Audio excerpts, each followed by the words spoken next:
Avouons que le Seigneur nous a fait un cadeau merveilleux. En plus de son salut, de sa parole et de son esprit qui vit en nous, il nous a donné la langue. Je propose de vous parler de la langue ce matin. Nous avons tous une langue. Elle sert à bénir, à louer le Seigneur. Mais la langue a de grandes prétentions.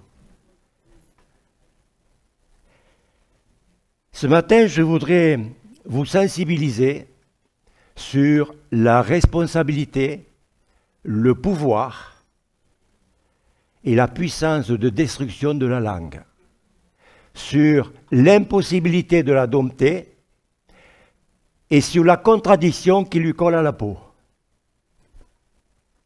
Le contrôle de la langue n'est pas un idéal impossible à atteindre, mais un objectif atteignable.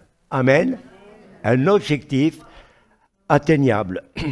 C'est seulement quand on maîtrise sa langue qu'on tient tout son corps en bride. Nous allons voir des exemples qui montrent que la langue a un grand pouvoir, mais qu'on peut la canaliser. Le Nouveau Testament nous dit: Dieu crée en nous le vouloir et le faire, mais c'est lui qui donne aussi la capacité. Le titre de ce message ce matin, Dieu a la grandeur de ta foi. Ce qui sous-entend que l'authenticité de ta foi, elle est montrée par tes paroles et tes actes. La foi, si elle reste seule, sans se traduire en acte, elle est morte. Et nous savons tous, que sans la foi, il est impossible de plaire à Dieu. La foi se vit et s'expérimente. Je vous invite à lire avec moi dans le livre de Jacques, chapitre 3, verset 1er. Dans la Semeur, « Mes amis, ne soyez pas nombreux à enseigner, vous le savez. Nous qui enseignons, nous serons jugés plus sévèrement. Car chacun de nous commet des fautes de bien des manières. Celui qui ne commet jamais de faute dans ses paroles est un homme parvenu à l'état d'adulte, capable de maîtriser aussi tout son corps entier. Quand nous mettons un morse à la bouche des chevaux, pour qu'ils nous obéissent, nous dirigeons ainsi tout leur corps. Pensez encore aux bateaux. Même s'il s'agit de grands navires, ils sont poussés par des vents violents. Il suffit d'un tout petit gouvernail pour les diriger au gré du pilote. Il en va de même pour la langue. C'est un petit organe, mais elle se vante de grandes choses. Ne suffit-il pas d'un petit feu pour incendier une grande forêt? La langue aussi est un feu. C'est tout un monde de mal. Elle est là, parmi les autres organes de notre corps, et contamine notre être entier. Allumée au feu de l'enfer, elle-même enflamme toute notre existence. Verset 7. L'homme est capable de dompter toutes sortes de bêtes sauvages, d'oiseaux, de reptiles, d'animaux marins. Il les a effectivement domptés. Mais la langue, aucun homme ne peut la dompter. C'est un fléau impossible à maîtriser. Elle est pleine d'un venin mortel. Nous nous en servons pour louer le Seigneur, notre Père, et nous nous en servons aussi pour maudire les hommes, pourtant créés de sorte qu'ils lui ressemblent. Et verset 10, « De la même bouche sortent la bénédiction et la malédiction. » Et Jacques dit, « Mes frères et sœurs, il ne faut pas qu'il en soit ainsi. » La langue est l'organe humain le plus imprévisible. C'est la partie la plus dangereuse du corps humain. Elle est tellement dangereuse qu'elle est reléguée entre deux rangées de dents, de 32 dents solides et confinée derrière deux lèvres. L'ensemble s'appelle la bouche. Un écrivain l'a formulé ainsi: celui qui a une langue acérée, c'est-à-dire dure, tranchante et pointue, est armé jusqu'aux dents. Alors vous êtes armé jusqu'aux dents. La description la plus complète et la plus précise de toute la langue concernant nos lèvres et notre langue se trouve au chapitre 3 de l'épître de Jacques. Les 12 premiers versets nous montrent la responsabilité de la dompter. La responsabilité de la dompter. Et la contradiction inséparable, comme je disais tout à l'heure, qui lui colle à la peau. La contradiction qui lui est inséparable. Nous devons nous souvenir que la langue est le miroir du cœur. Jésus l'a expliqué ainsi: c'est de l'abondance du cœur que la bouche parle. Matthieu 18, Matthieu 18, Matthieu 12, 34. Il veut dire que ce qui sort de la bouche vient du cœur, et c'est ce qui souille l'homme. C'est du cœur que viennent les mauvaises pensées, les adultères, les critiques, etc. Dans l'épître de Jacques, la langue est le 5e critère qui permet de tester l'authenticité de notre foi. La vraie foi, la foi authentique, elle se révèle quand arrivent les tentations. Comme vous le savez, nous dit Jacques, la mise à l'épreuve de votre foi produit la persévérance. D'autres versions ont l'endurance. Ensuite, par la manière dont nous traitons la parole de Dieu. Au verset 19, que chacun de vous soit toujours prêt à écouter, qu'il ne se hâte pas de parler, ni de se mettre en colère. Et aussi par notre manière dont nous traitons la parole de Dieu.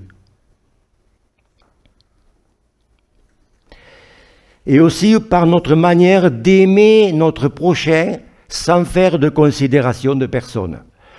L'auteur dit: gardez-vous de toute forme de favoritisme, c'est incompatible avec la foi en notre glorieux Seigneur. Et pourtant, on voit ça dans nos assemblées, le favoritisme. Je vais souvent vers les mêmes personnes, je fais la bise à l'un et pas à l'autre, on ne sait pas trop pourquoi. Toute forme de favoritisme est incompatible avec la foi. Ça veut dire que Dieu n'a rien à faire avec les œuvres de la chair. Et également dans nos œuvres. Jacques a écrit que la foi, si elle reste seule, sans se traduire en acte, elle est morte. Et c'est à la fois un rappel affectueux et une mise en garde sérieuse, en particulier pour ceux qui enseignent la parole de Dieu. Nous venons de le lire au verset 1er. « Ne soyez pas nombreux à vouloir enseigner, car vous le savez, nous serons jugés plus sévèrement. » À l'époque de Jacques, le ministère d'enseignant, de rabbi, était assorti à de beaux avantages et accordé un grand prestige. Mais pour les chrétiens aujourd'hui, il n'est pas question de recevoir des avantages, ni d'être honoré personnellement, mais de se consacrer à Jésus et de l'honorer exempt de toute faveur. Vous êtes d'accord avec ça? Une mauvaise motivation, doublée d'un manque de connaissances, amène immanquablement le jugement.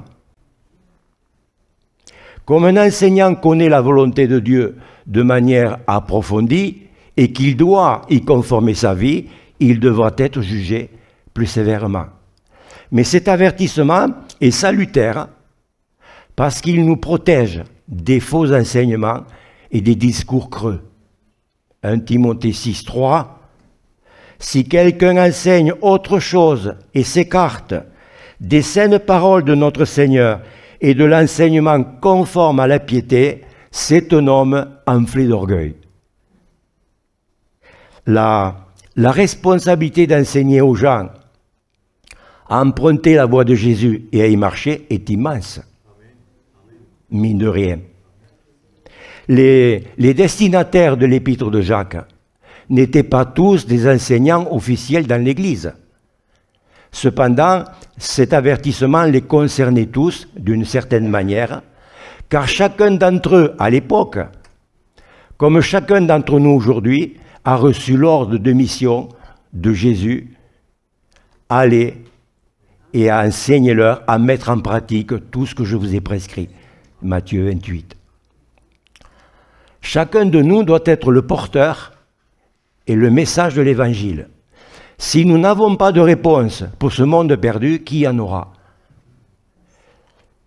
Pierre nous encourage à témoigner devant tous ceux qui nous en demandent raison. 1 Pierre 3,15 « Soyons toujours prêts à défendre l'espérance qui est en nous devant tous ceux qui nous en demandent raison. » Avec sa façon humble et fraternelle d'expliquer les choses, Jacques, le dirigeant de la première église de Jérusalem, certainement le demi-frère de Jésus, s'inclut lui-même dans ce groupe qui ne savent pas maîtriser leur langue quand il fait cette remarque. En effet, nous trébuchons tous de bien des manières. Nous trébuchons tous de bien des manières avec notre langue. La Bible dit même au sujet de Moïse, ils l'ont si vivement exaspéré qu'il s'est mis à parler sans réfléchir. Dans ce psaume 106 au verset 33, ce message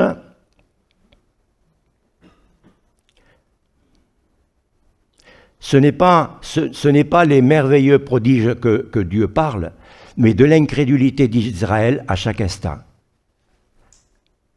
Souvent, nous ne trébuchons pas intentionnellement, mais par habitude et par défaut d'attention. Charles Spurgeon, le célèbre missionnaire, a exprimé cela un jour de la façon suivante. Ce qu'un homme dit à la hâte, il le regrette souvent en réfléchissant. Comme exagérer, se vanter, grossir les choses, dénigrer les autres ou encore prononcer des paroles mauvaises. L'apôtre Paul va plus loin quand il dit aux Éphésiens qu'il ne sorte de votre bouche aucune parole mauvaise. Aucune parole mauvaise. Jacques fait ce constat.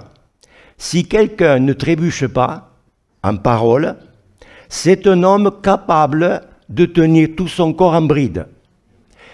Et il ne s'agit pas ici de perfection, dans le sens d'absence de défauts et de péchés, mais de maturité spirituelle.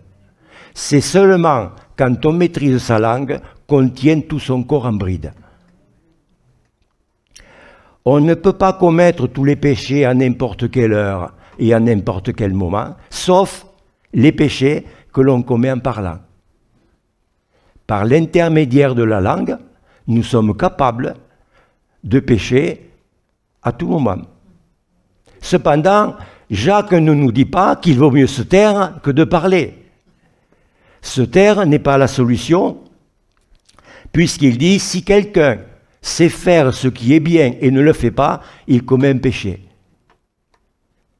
Mais c'est aussi le cas quand il faut complimenter ou féliciter quelqu'un, ou lui prodiguer un encouragement, ou quand il faut défendre une vérité. Tout cela fait partie des choses que nous devons faire.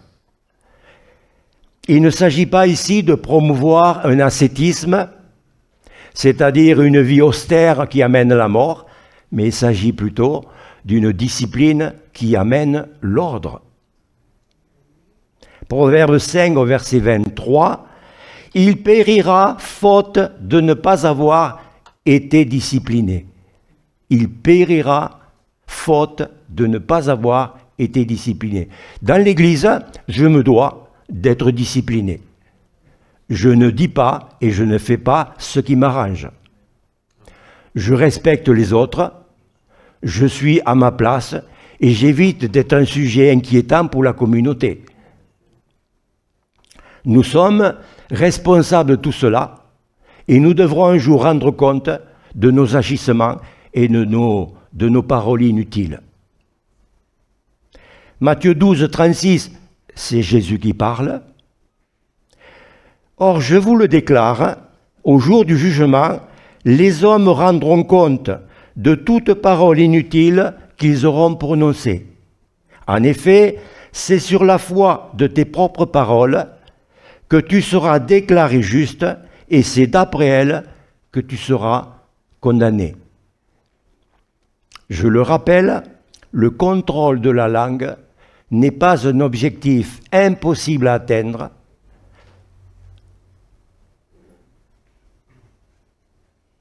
n'est pas un idéal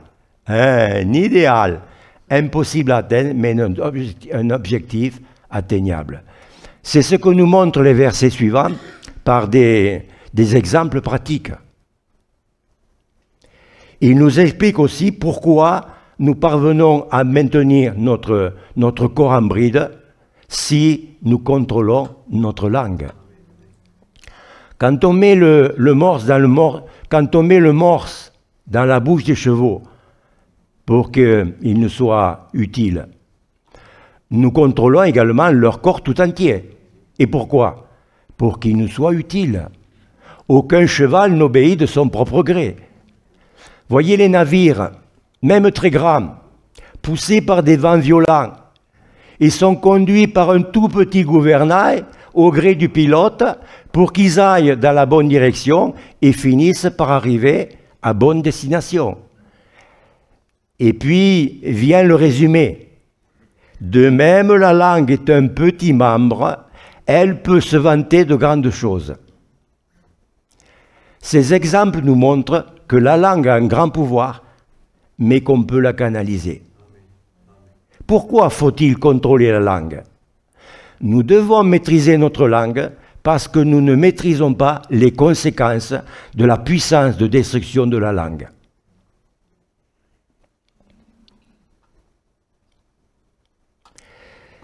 Voyez comme un petit feu peut embraser une grande forêt. En décembre 2010, là on n'est plus en été, le plus grand feu de forêt jamais enregistré en Israël a fait rage sur le mont Carmel. Il y a eu 42 morts, plus de 17 000 personnes déplacées et 5 millions d'âmes brûlées sur une zone de 50 km². D'où vient cet incendie? Par qui il a été déclaré? Tout simplement par l'inattention. De jeunes promeneurs avaient allumé un tout petit feu dans la forêt près de leur village, nommé Isfia. Sur ce petit feu, ils ont fait du café, ont fumé un pétard et ils sont rentrés chez eux sans penser à mal. Mais le feu, il est resté allumé. Voyez comme un petit feu peut embraser une grande forêt.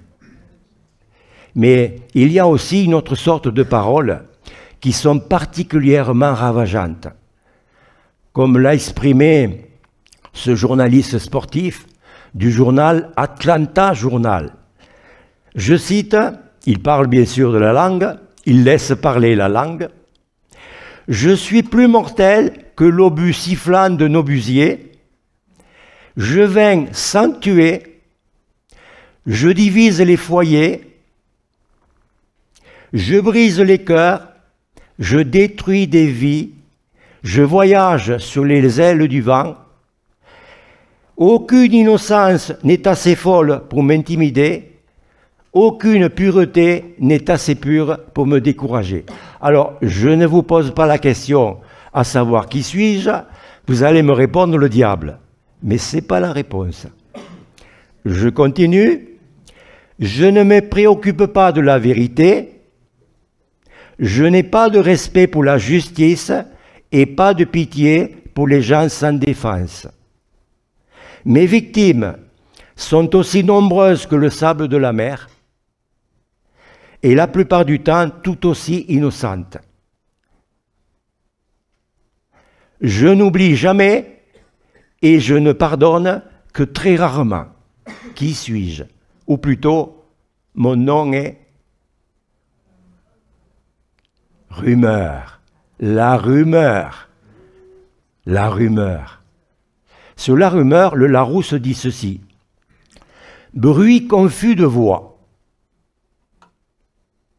Bruit de voix qui proteste. Bruit de nouvelles qui se répandent. Tout récemment, la chanteuse Sheila a écrit un chant pour dire aux gens « Arrêtez la rumeur ». La rumeur tue. La langue tue. Arrêtez la rumeur. Dans Jérémie 18, au verset 18, en version seconde, quand les méchants complotèrent contre Jérémie, qui parlait de la part de Dieu, et il s'adressait au peuple en lui demandant d'abandonner sa mauvaise conduite. Et les méchants ont dit, venez, tuons-le avec la langue. Avec la langue, on peut tuer. Faisons attention quand nous disons ou quand nous adressons à quelqu'un. Comme l'a rappelé l'écrivain américain Washington Irving, une langue acérée est le seul outil tranchant qui devient plus aiguisé à force de l'utiliser. Ça vous plaît? Une langue acérée est le seul outil tranchant qui devient plus aiguisé à force de l'utiliser. Au chapitre 3 de l'épître de Jacques, nous trouvons la description la plus complète et la plus précise de toute la Bible sur la dépravation totale de la langue et sur sa puissance de destruction. Verset 6, nous l'avons lu. La langue aussi est un feu. Elle est le monde de la méchanceté. Là, on ne dit pas Amen. Ainsi, la langue se trouve parmi nos membres. Elle souille tout notre corps et enflamme le cours de notre existence, étant elle-même enflammée par l'enfer. La langue est le monde de la méchanceté. Vous avez sans doute remarqué qu'aucun autre membre de notre corps n'a autant de potentiel pour faire le mal, pour causer des dommages et détruire. La langue, quand on l'utilise à mauvais escient, elle empoisonne et détruit notre personnalité, enflamme le cours de notre existence, étant elle-même enflammée par l'enfer. Un mauvais usage de la langue a des conséquences dans tous les domaines de notre vie, quel que soit notre âge. Une langue qui n'est pas domptée est utilisée par l'enfer et elle devient l'instrument du diable pour diviser les chrétiens. C'est pourquoi prenons garde à ce que nous disons. Paul est sans compromis quand il dit aux Éphésiens qu'il ne sorte de votre bouche aucune parole mauvaise. Aucune. Toutes les espèces de bêtes, d'oiseaux, de reptiles, d'animaux marins peuvent être domptés et sont domptés par l'homme. Oui, tous les animaux qui marchent, qui volent, qui rampent, qui nagent sont domptés aujourd'hui par l'homme. Une seule chose demeure indomptable. La langue, en revanche, aucun homme ne peut la dompter. C'est un mal qu'on ne peut pas maîtriser. Elle est pleine d'un venin mortel. Est-ce que ces paroles nous désespèrent et nous frustrent car la situation semble sans issue? Par ces déclarations, Jacques ne voulait pas décourager ses auditeurs de l'époque, mais les secouer, comme le Seigneur veut le faire ce matin avec nous. En effet, nous avons la promesse qu'il peut maîtriser et contrôler notre langue. J'ai la permission de vous donner son téléphone. C'est le 55 dans les psaumes. quand l'orage grondant s'abat subitement sur ta vie, n'hésite pas à l'appeler. À l'autre bout du fil, tu entendras « Invoque-moi le jour de la détresse. Je te délivrerai et tu me glorifieras. » Nous avons là son invitation, sa promesse et notre part à faire. Mais il y a encore cette autre promesse, Psaume 90 au verset 14. « Celui qui m'est attaché, je le délivrerai, je le protégerai, celui qui entretient une relation avec moi. » Dieu se mouille, hein? Dieu s'engage. Hein? Celui qui entretient une relation avec moi. Une autre version a « celui qui connaît mon nom ». Le Saint-Esprit qui vit en nous est en mesure de contrôler notre langue. Et Jésus a créé les conditions nécessaires pour cela sur la croix. C'est pour détruire les œuvres du diable que le Fils de Dieu est apparu. Une langue qui n'est pas domptée est utilisée par l'enfer. Seul le Dieu de toutes les délivrances peut la dompter. Amen. En faisant référence au venin mortel d'un serpent avec sa langue fourchue, Jacques nous rappelle, en fin de compte, notre nature ambivalente, caractère de ce qui est ambigu. Et Paul nous l'explique de cette manière. En Romains 7, « Je ne fais pas le bien que je veux faire, et je fais le mal que je ne veux pas faire. Je sens en moi deux natures qui combattent. » Et d'ajouter, « Qui me délivrera de ce corps mortel ?» Et il donne gloire à Dieu, le Dieu de toutes les délivrances. Il y a une condition inséparable à la langue. Par elle, nous bénissons Dieu notre Père, et par elle, nous maudissons les hommes, pourtant créés à l'image de Dieu. De la même bouche sortent la bénédiction et la malédiction. Et Jacques nous dit, mes frères et sœurs, il ne faut pas qu'il en soit ainsi. Cela est vrai même pour les chrétiens. Jacques s'identifie à ses lecteurs quand il dit « nous ». Nous. Nous louons Dieu notre Père avec notre langue et avec elle aussi nous maudissons les hommes. Un jour, Jésus a demandé à ses disciples « Que disent les foules à mon sujet ?» Et les uns ont répondu « Tu es Jean-Baptiste », les autres « Élie ou l'un des prophètes ». Et puis il ajoute « Et vous, qui dites-vous que je suis ?» Simon-Pierre a répondu « Tu es le Messie, le Fils du Dieu vivant. » Et Jésus lui dit alors « Tu es heureux, Simon-Pierre, car cela, ce n'est pas toi qui l'as trouvé, c'est mon Père céleste qui te les a révélés. » Dieu révèle ces choses à ceux qui veulent de lui, à ceux qui veulent croire. Dieu révèle, Dieu se fait connaître. À partir de ce moment, Jésus commença à exposer à ses disciples qu'ils devaient se rendre à Jérusalem, y subir de cruelles souffrances de la part des responsables du peuple, mis à mort et ressuscité le troisième jour. Et Pierre le prit à part pour lui faire des reproches. « À Dieu ne plaise, Seigneur, cela ne t'arrivera pas, je donnerai ma vie pour toi. » Et Jésus lui dit « Arrière, Satan, éloigne-toi de moi, car tu es pour moi un obstacle.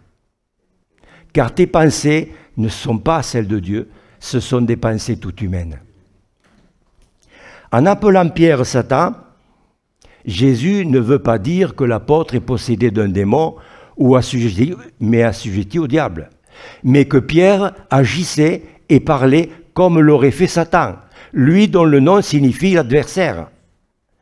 En s'opposant à la perspective de la croix, Pierre était un obstacle au Sauveur. Dans Matthieu 26, juste avant la croix, Jésus se trouvait devant le grand conseil. Et Pierre était resté dehors, dans la cour intérieure, et là, une femme l'aperçut et dit à ceux qui étaient là, « En voilà un qui était aussi avec ce Jésus de Nazareth. » Et Pierre le nia, et il jura, je ne connais pas cet homme.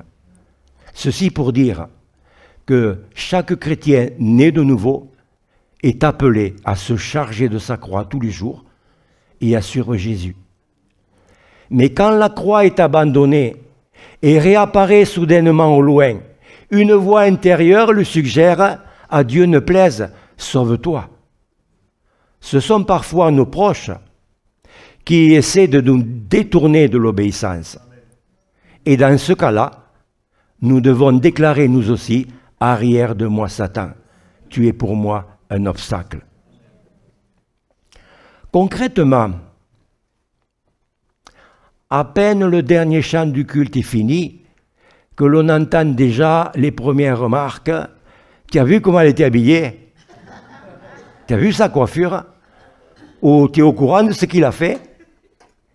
Nous parlons de manière tellement compréhensive et patiente avec les étrangers, mais avec nos proches, nous sommes durs, directs et impatients. William Barclay, cet homme mondialement connu, a dit un jour « Nous savons par expérience que la nature humaine en elle-même est partagée. En elle se trouve quelque chose qui ressemble à la fois à un ange et à un singe, à un héros et à un brigand, à un saint et à un pécheur. » Et Jacques dit fermement « Mes frères et sœurs, il ne faut pas qu'il en soit ainsi. » Cette expression est une négation forte et c'est le seul endroit du Nouveau Testament où nous la trouvons. Elle signifie « c'est intolérable ». Ne faites pas cela, mes frères et sœurs. Seuls les êtres humains sont capables de porter cette doublure en eux. À l'inverse, nous trouvons de la part de Dieu la constance, l'unité et la clarté. Des exemples tirés de la botanique que les premiers chrétiens connaissaient bien et que nous pouvons aussi comprendre soulignent cette vérité. Une source fait-elle jaillir par la même ouverture de l'eau douce et de l'eau amère? Oui? C'est impossible. Un figuier peut-il produire des olives? Ou une vigne des figues? C'est impossible. C'est pour cela que Jacques constate au verset 11 « Aucune source ne peut faire jaillir par la même ouverture de l'eau douce et de l'eau salée. » C'est l'un ou c'est l'autre. Et c'est pareil pour la vie spirituelle. Il ne peut pas y avoir de mélange. Je suis sauvé ou je ne le suis pas. Je suis né de nouveau ou je ne le suis pas. Je suis enfant de Dieu ou je ne le suis pas. Paul expliquait aux Corinthiens que les ténèbres ne peuvent pas se mélanger avec la lumière. C'est l'une ou c'est l'autre. C'est l'un ou c'est l'autre. Est-ce que notre foi se révèle vivante quand nous l'évaluons d'après notre parole? Notre responsabilité dans l'usage de la langue est immense. Et c'est seulement avec l'aide et l'appui du Saint-Esprit que nous sommes capables de maîtriser, de contrôler le pouvoir de destruction de la langue. Dieu crée en nous le vouloir et le faire, mais c'est encore lui qui donne la capacité. 2 Corinthiens 3, verset 5. Notre capacité vient de Dieu. Dieu nous a rendus capables d'être ministres de la nouvelle alliance. Dans le monde politique, quand un ministre ne fait plus l'affaire, on l'invite à faire ses cartons. Mais pour nous, enfants de Dieu, Dieu nous a rendus capables d'être ministres de la nouvelle alliance. Un connaisseur en la matière a dit un jour « Tous les organes humains se fatiguent, jusqu'au petit doigt, sauf la langue. N'utilisons pas notre langue comme une écharde dans la chair, mais comme une source de guérison et de bénédiction pour les autres. Je finis. Il serait intéressant d'encourager les chrétiens à prendre des cours de langue auprès de Christ.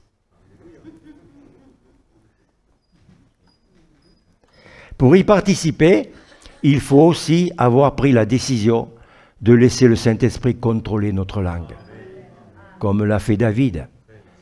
Je conclus avec ce verset 2 du psaume 39 de David. « Je veillerai sur mes voies, de peur de pécher par ma langue. Je mettrai un frein à ma langue tant que le méchant sera devant moi. » La foi chrétienne est avant tout le don de notre personne au service de Christ. Ce qui sous-entend que l'authenticité de ta foi est démontrée par tes paroles et tes actes. La foi, si elle reste seule, sans se traduire en actes, elle est morte. Elle est morte. Et nous savons tous que, sans la foi, il est impossible de plaire à Dieu. Dieu a la grandeur de ta foi. Te remercions, Seigneur, pour ta parole qui est la vérité. Tu l'as plantée dans nos cœurs. Seigneur, tu nous as convaincus que tu es la vérité. Tu nous as également convaincus de péché pour que nous t'appartenions. Et nous te remercions de ta parole. Elle est toujours actuelle, Seigneur, pour nous enseigner, pour nous corriger et continuer notre marche avec Jésus. Aussi, nous te bénissons ce matin parce que tu prépares les tiens. Tu prépares les tiens pour te recevoir quand tu viendras les chercher. Et tu viens bientôt. En attendant, Seigneur, nous te sommes reconnaissants parce que tu nous as équipés. Tu nous as donné des choses utiles, Seigneur. Un enseignement qui t'honore pour aller auprès des perdus, Seigneur, et annoncer ta parole. Merci pour ton règne qui veut s'installer dans ceux qui aujourd'hui ne te connaissent pas. Seigneur, merci de la répandre dans les cœurs. Et nous voulons encore ce matin t'honorer et te dire merci parce que ta parole, elle est éternelle. Seigneur, tu es le Dieu qui ne ment pas. Tu es le Dieu qui donne la vérité et tu veux encore fortifier notre vie ce matin par cette vérité. Seigneur, nous te bénissons et nous te disons un grand merci.